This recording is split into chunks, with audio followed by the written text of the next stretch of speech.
Welcome back to the Balance Bully podcast for ambitious women in business and a few brave men. I'm your host, Naketa Ren Thigpen, always excited to be in the space with you today. Listen, we can all take a breath. We are rolling up towards the end of all that 2022 has given us. And if you are coming in and listening to this episode for the first time, it might be 2023, 2024, or beyond.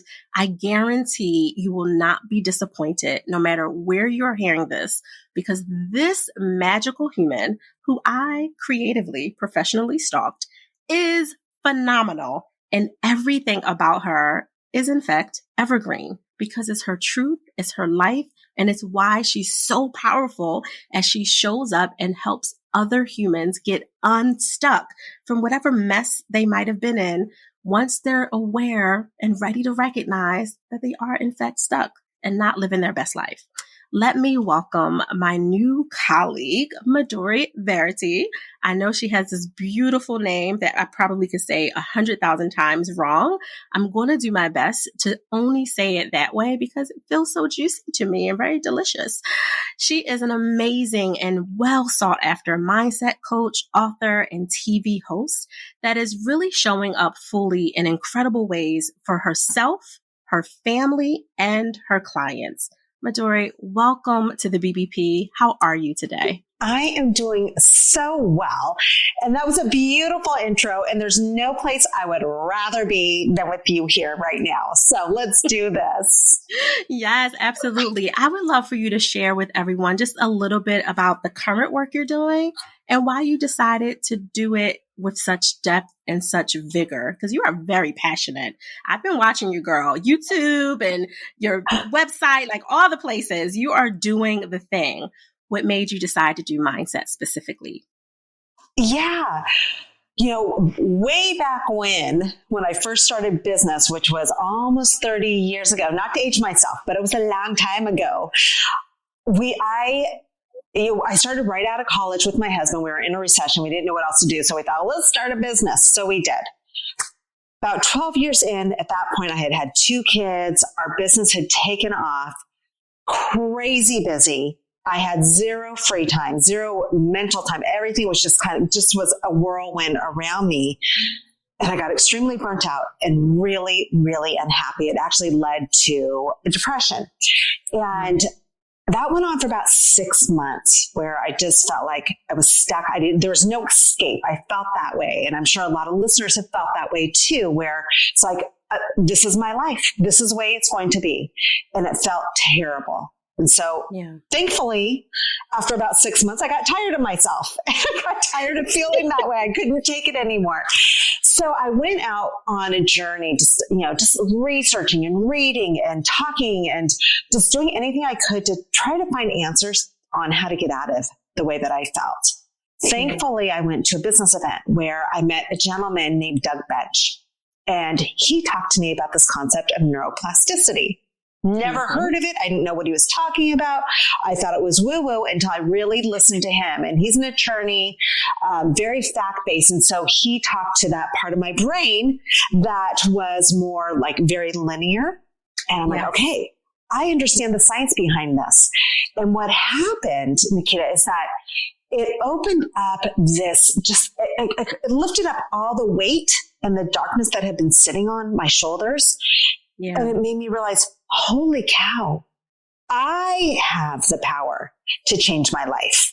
And I can do it so easily. And it's through the mind. So I know that was a long answer to your question, but that's really where it came from. And it was the most powerful tool that I've ever discovered, quite frankly. And I use it all the time, and I've gotten better at it, and I help all my clients with it because it is that tool that you can keep in your pocket with you all the time to create the reality that you want. That's really where the mindset came from. Yeah, we are sisters in the same ship with that on so many levels. I appreciate first and foremost that this wasn't something that you read about and was like, oh, this would be a good business. That it was coming from a space of, I needed it. I used it. I applied it. I saw the results. And then I thought, let me help other people do the same thing.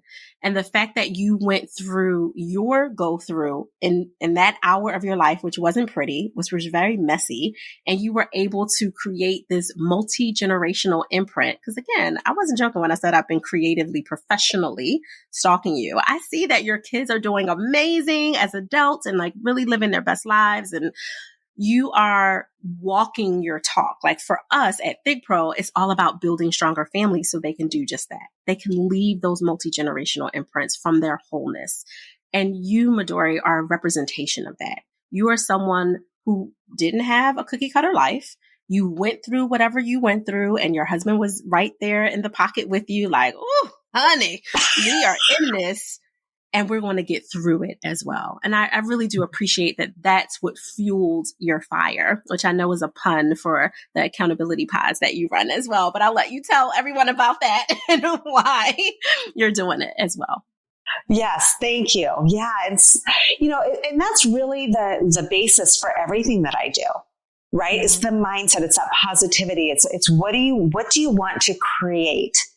Because mindset goes into so many different areas. It's such a vast word, a vast concept. And so fast forward, the next kind of big challenge that happened was a pandemic, right? And so at that point, which was only a few years ago, I had been in business, owned several businesses at that point. But the one that was our primary business, bringing in the most money, was an event business. And I'm in Northern California. Most of our events are in Silicon Valley, servicing these big, large corporations. Right. And that particular year of the pandemic, we thought, you know what? We are going to knock it out of the park. We were predicting that we were going to have the best financial year ever. It was going to be great. And then that all came to a screeching halt and our worlds got turned upside down, right? Like so many worlds. Mm-hmm. And so thankfully I had done so many years of mindset work. And so what happened was, and being an entrepreneur for so many years, you get used to getting punched in the gut and knocked out at the knees. It's just it's just part of the course, right? So true. Yes. And so I remember thinking, okay, well, we can either go bankrupt or we're going to figure out the next steps. What are the new opportunities and what do I want to create now? So this is awesome that we get to do this and we're given this opportunity, right? So getting back to what we talked about a little while ago, it's our choice. It's our choice how we live our life and how we think and how we respond to things. That's powerful, right? Yes. So at that point, I'm like, okay, now what? And I knew three things. I wanted it to be in alignment with my core values. What do I really care about? And I've become very clear on that. What am I good at? What's my zone of genius? What naturally am I good at that I also love to do? Yeah. And then what is my motivators? What motivates me to jump out of bed every time? I call this your personal mission statement. And this is what I use. It's so simple, but it's really the tool that I use for making all my big decisions. And that's what I did with Fuel the Fire. And let me just tell you how powerful that is. And that I started Fuel the Fire. It's been 18 months now since we opened up our doors. Nice. It is the first business that I've had that I have felt just fired up from every single day. I wake up at 5 a.m. I can't wait. I love my clients. It hasn't been easy. Right. But it doesn't matter because I'm so fired up with what I'm doing because it's in alignment with what those three components that I just explained. That is juicy goodness for so many levels. Because you hit a couple of points, including the gem that you just gave with those three elements that you want to really evaluate or reevaluate and keep reevaluating for yourself and every new project that you are considering taking on. But you said something that's crucial because I know there's a lot of cerebral people who listen to the show. And I talk about that all the time. I call them careerpreneurs. They're those analytical creatives. I was also one of those people that kind of leaned more into the analytical side that you were in before that gentleman came and talked to you about neuroplasticity. And if he hadn't spoke to that part with enough logistics and stats and evidence-based information, you might not have necessarily let the information in if he had really dovetail more into the, as you said, the woo part with the mindset, that more creative version of how you can take something ethereal and make it work for you as a tool. But he gave you exactly what you needed when you needed it. And you just did that for our listeners. And you're like, here are my 3 elements that can work for you in whichever way you want. And I'm not saying that it's simple in a dismissive way. I'm saying that it's really just all you need, as long as you're clear about being consistent and using it for you in everything you do. So I heard, because I'm very visual, simple, not easy. Right? Like the simplest things aren't the easiest things. What you're doing for your community and firing them up as you fire yourself up is really simple. Like holding people, having space held for each other, making sure that they can rock with each other so the dance is more fluid in whatever business or life or work thing that they're working on, whatever project it is. But it's not easy if you're constantly resisting it and you're not showing up for yourself. You show up for yourself every single day. And because of your 3 elemental steps, I'm trying to be careful with that word steps, because they're not really steps. They're really a huge part of your mission and your process. So I didn't want to belittle them to just steps. It's who you are, right? What's most important to you. That's the whole essence of it. Yes. Yes. And you infusing that in all that you do, I think is a huge separator for a lot of people that are searching, and we've all done it, YouTube University, Google University. You're constantly going down the rabbit hole, ignoring your intuition of using your zone of genius, using your core values, using your motivators to really focus you in the direction, because we think the answers are out there when they're really in here. And you just need a sacred and safe space to be held accountable to being consistent, which is what you're creating through your program. Yeah. And I want to hit on this a little bit more, because I see so many people making big decisions based on someone else. They're trying to live someone else's dream, right? They're trying to do what they think that the society and those who are important to them want from them. And then they end up not happy. So maybe it's your parents said, you know what? You need to become a lawyer or a doctor. That's it. How many people do we know like that? Or engineers. Nothing wrong with it as long as that's what you want. But I know so many who go through all those strenuous years getting their degrees, their advanced degrees, and then they hate it. Right? Yep. But if you can align with those 3 components that we talked about, you will and that's the way that you make your big decisions. You will always make the right decision. You will end up in a great place. So just kind of being mindful of what you want and what aligns with you. Yeah, I can't agree with you more. I talk about that from a space of expired expectations. Those expectations from your younger self, you know, as ambitious women, you probably had a list too. By 22, I'm doing this. By 25, I'm doing that. By 30, right?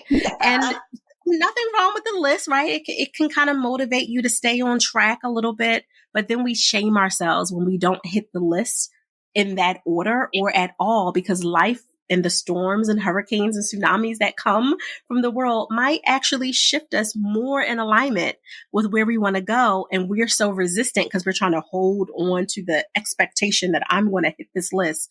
And there's also those expectations that you mentioned that belong to other people. Your parents wanted you to be the lawyer, the doctor, the engineer. And again, nothing wrong with any of those things. I love all the lawyers, doctors, and we need the engineers. We wouldn't even be running this podcast if we didn't have an engineer create all the elements of what we're using as this tool. But if you were doing it just to hush them, to make them feel proud of you, to have them validate you, and you really wanted to, I don't know, do events, design shoes, be a mindset coach or consultant, then you're always regretting and resenting not only your accomplishments, but the people that were encouraging you to do it. You start to resent them, which is just unhealthy on so many ways, so many levels. Absolutely. Yeah. You're always going to feel out of alignment. So I think it's kind of a good exercise, right? To think, gosh, I've achieved this, but why do I feel off? Why do I feel unhappy? What's wrong? What's out of place? And really examining that, because sometimes it's just a little tiny pivot. Maybe it's the way that you're thinking about it. that you can change, right? Let me share a story about one of my clients who I think this fits very well. I met her when we first started Fuel the Fire. So she's been a member at this point for 1.5 years. And when she came to me, she's like, Midori, I'm a professor. She was a university professor. She has a PhD, incredibly bright. She was working a gazillion hours in her profession teaching. But what she wanted was she wanted to have her own business where she was consulting people on leadership and using energy work. That's what she wanted to do. But her analytical professor mind was telling her, nope, you are a professor. And to go into this energy work, that doesn't align with you. And so it took her a lot of self-development and research into herself to be okay with it. And she's amazing, this woman. So I remember her saying, Midori, I'm not an entrepreneur. I'm like, well, you've already launched a business, so therefore I see you as an entrepreneur. I think you're the only one who doesn't. And she's like, yeah, but you're the true entrepreneur. You know, she was saying it because I've been doing it for so long. It's just like it comes out of my pores, I think. But she was too, but she was not mentally accepting it yet, right? Yeah. So fast forward, we set up her goals, we decided what she wanted to do and got really clear on that. And we stayed focused on that. So she did a lot of self-development. She is excellent at visualizing and meditating all the time. Nice. So fast forward to the end of last quarter, she came to me, she's like, Midori, I've hit all my big goals already. She was 4 months early early from hitting her big goals. So she had reduced her hours. She had been, like I said, working more than full time as a professor. Now she's only teaching 8 units. And her business, she hit her financial goal. She got to 6 figures. On top of that, she got into the corporate market. Remember, she never saw herself as an entrepreneur. So to even think of getting into the corporate market was so beyond her scope. But the fact that she stayed focused, the fact that she worked on her mindset and her belief system and her visualization, it allowed all of this to unfold for her. So I think she's kind of the perfect example of what happens when you embrace that mindset and you can see it. And even if you can't see it, you take the action steps to get you there until it starts unfolding for you. And then it doesn't matter if you believe it anymore because it's already happened. Right. The world is literally showing you you're already doing it. You can stop trying to prove it to yourself. You're already doing it. And for me, that's a huge part of what balancing boldly is. Like, I know a lot of people get into the semantics of balance versus harmony versus integration. And I'm like, it's okay. I think we're all saying the same thing based on how you define it. And I define it as admitting the truth of what you want over the boundaries you create to achieve that truth as reality. She admitted, well, I want this consulting to go well. I'm not really ready to call it entrepreneurship, but I want this to really go well. And she created boundaries around her time, her mindset, like so she could have the spaciousness to do the work to get there. And she achieved that truth, as a reality that she wasn't really sure she wanted to label a certain way. But it was clear that this is who she was designed to be without diminishing the fact, like, I'm sure all of her professor background in academia was extremely helpful for what she was doing behind the scenes with systems and processes and all the yucky stuff that a lot of entrepreneurs don't like to get into. And that might have actually been really helpful with helping her hit that deadline 4 months early. But the mindset was crucial. You couldn't take that away. And her being willing to create boundaries around that, hiring you, bringing you into the fold, investing in herself, and knowing no matter what's going on the outside, if I just focus on what I want to find more of, I will find more of it. More clients, more opportunity for impact, more space for me to do more mindset work. I think that's really what balancing boldly is all about. So I'm glad you're out here doing this work. Yeah, thank you. Yeah. And, just with the mindset part, I think she's a perfect example for what we're discussing because she didn't see herself as an entrepreneur. She saw herself as a professor and she didn't see that could go together and be this amazing 1-2 punch, right? I'm like, You have a PhD. People work so hard for that. Let's embrace that. And that we're going to carry that into your profession because that's such a huge asset. But she couldn't see it at first.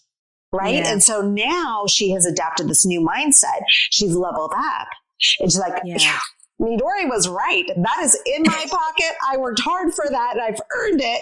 And now I'm going to exemplify that and expand it. And so there's so much in her story. That's why I like to share it for anyone who is at whatever point they're at. And so with her, getting back to her name's Lene, getting back to Lene, now she has new problems, right? There's always new challenges in life, right? Come on. Right? Mm-hmm. So now her business has gotten to a point where she's having those stretchy goals where she has to see herself at this new level and she has to adapt to a business that's growing really quickly. And so she can't hide behind, I'm not an entrepreneur anymore yet. She is. And now she's dealing with bigger entrepreneurial problems, but that's okay. That's all part of the journey. And it's just now we are using those tools that she already has to adapt and get her ready for this stage.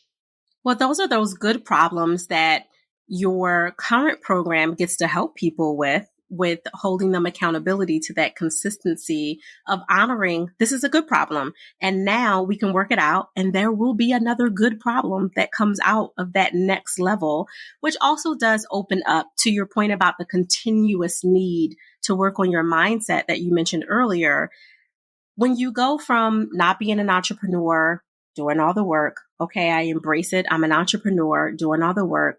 I'm an entrepreneur that has to hire other people. Oh my goodness. Deal with people management issues and personalities and how dare you be a boss of someone else when you just accepted being a boss of yourself. And then you go into the next new problem. Like I'm sure as you are a serial entrepreneur that's had multiple businesses and dealt with all kinds of layers with corporate and especially in the tech space, I can just imagine all the interesting conversations that you've had. And I say that with sarcasm. With that, you've had to navigate being in those rooms with people that maybe you didn't necessarily think you would have to deal with at this new level of entrepreneurship. But now this isn't a $20,000 contract. This is a $300,000 contract. It's a whole new mindset for you to be able to tap into and recognize the imposter syndrome, the doubts, all the things that come up where you were like crushing it at this level. And now you're like, what? $1 million deal? What does that mean? Who is that Midori? Who is that Naketa that needs to show up in the room? Right? Excellent point. Yep. And it happens to everybody. I talked to a woman yesterday who's coming in to Fuel the Fire, and she is a CEO for a company that is based in Singapore. She has now, it's a large company. She has been hired to build it here in the United States. It's an AI type of company.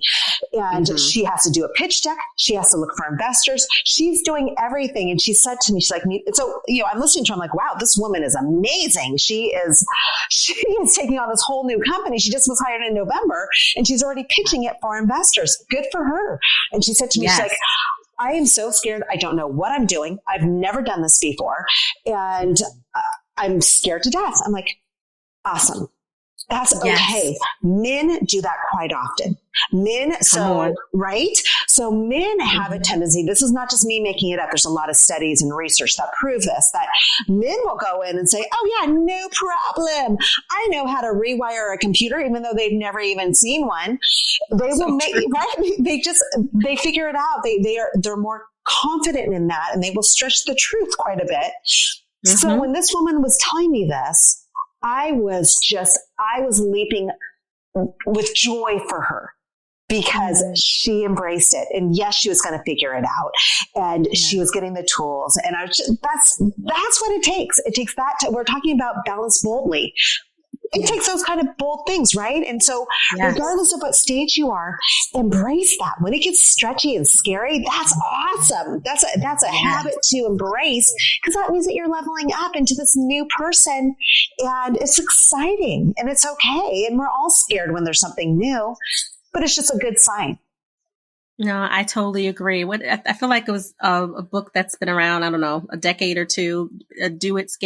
Be scared and do it anyway, something like that, which is exactly what you're talking about. Like, it's okay, and it's showing you where you need to push yourself in the next direction. And I just want to remind all the listeners, as long as you check with yourself, is this in alignment with your core values? Are the motivators there?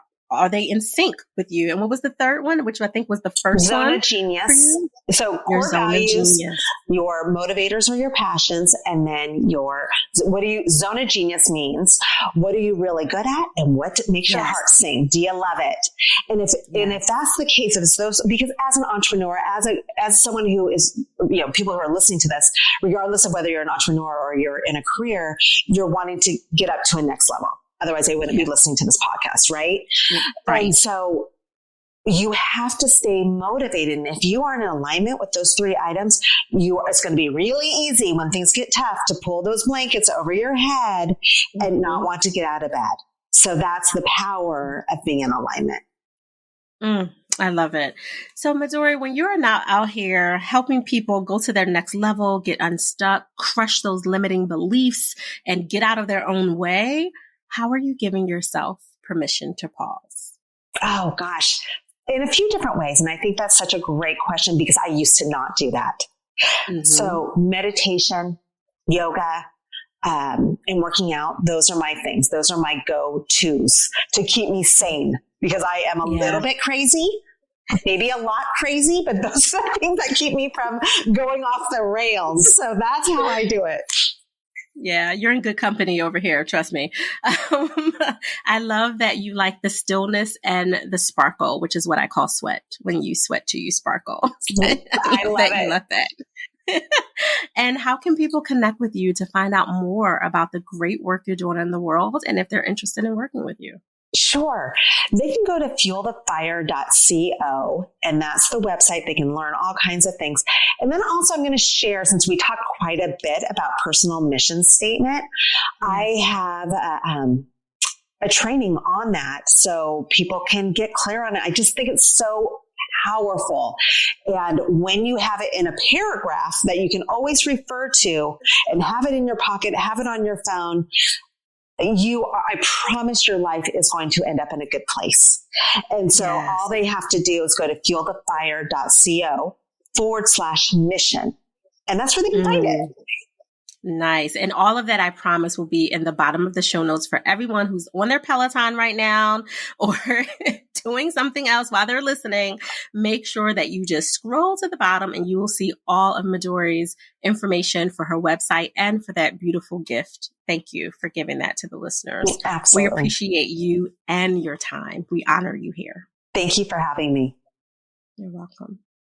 Balance Boldly listeners, I told you, I say it every single week, 2022, we were not coming to play games at all. This was very much a choose your own adventure year, as it should be for every day that you create your own realities out of waves of love and hope and light and knowing your personal mission statement, which I just borrowed from Midori Verity. So make sure you write that down. I want you to do what I ask you to do every single week, whether you are a brand new listener to the show or you are a long time, been around since 2012, ride or die with us. Enjoy the balance of your day, but remember, do it boldly.